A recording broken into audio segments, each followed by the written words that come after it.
दिनभरिमा 1 प्याकेटभन्दा बढी चुरोट सकिन्छ।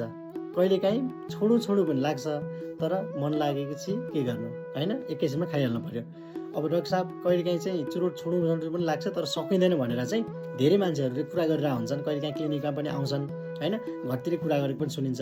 यस्तो छ भने चाहिँ तपाईलाई चुरोट आजको भोलि छोड्नुहोस् कसैले पनि भन्न सक्दैन क्या हैन, भनेर पनि तपाईले मान्नुहुन्न र सक्नु पनि हुन्न।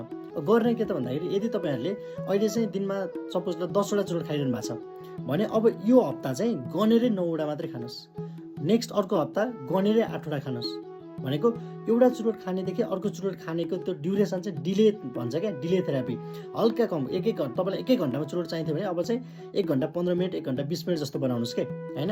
अनि त्यो पछिको अर्को हप्ता 6 वटा खानुस्। यसरी गर्दै जाँदाखेरि ल सपोज 5-6 हप्तापछि चाहिँ तपाईले चाहिँ 4 वटा चुरोटमा झार्न सक्नुभयो भने पनि कति राम्रो। त्यो पछि बिस्तारै घटाउला 3 मा, त्यो पछि 2 मा, अनि सपोज 3 महिनापछि चाहिँ दिनमा एउटा मात्रै चुरोट खाएर पुग्यो भने कति राम्रो भयो। र अर्को 1 महिनापछि एउटा पनि चुरोट खान पर्ला। तर यति चाहिँ गर्नै पर्छ। र यो त मनको कुरा भयो हैन, मनले चाह्यो भने केही हुँदैन र। तर फेरि पनि चुरोट चाहिँ छोड्न चाहनु भएको छ, एकदमै कोसिस पनि गरिरहनु भएको छ, सकेको छैन भने चाहिँ एकचोटि हजुरले साइकियाट्रिस्ट अथवा मनोरोग विशेषज्ञलाई चाहिँ भेट्नुपर्छ।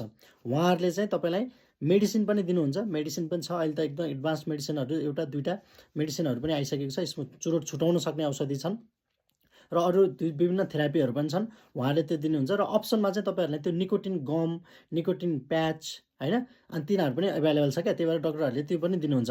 त्यही भएर यदि चुरोट छुटाउन चाहनुहुन्छ भने प्लिज छुटाउन चाहनुहुन्छ हैन, छुटाउनै पर्छ, खाने चिज होइन। एकचोटि तपाईँ चुरोट तान्दाखेरि 7000 भन्दा बढी चाहिँ केमिकल तपाईँको शरीरभित्र गइरहेछ र त्यो मध्ये चाहिँ 60 वटा भन्दा बढीले चाहिँ क्यान्सर गर्छ है त। त्यही भएर ध्यान दिउँ है त। ओके, थ्याङ्क यू, नमस्कार।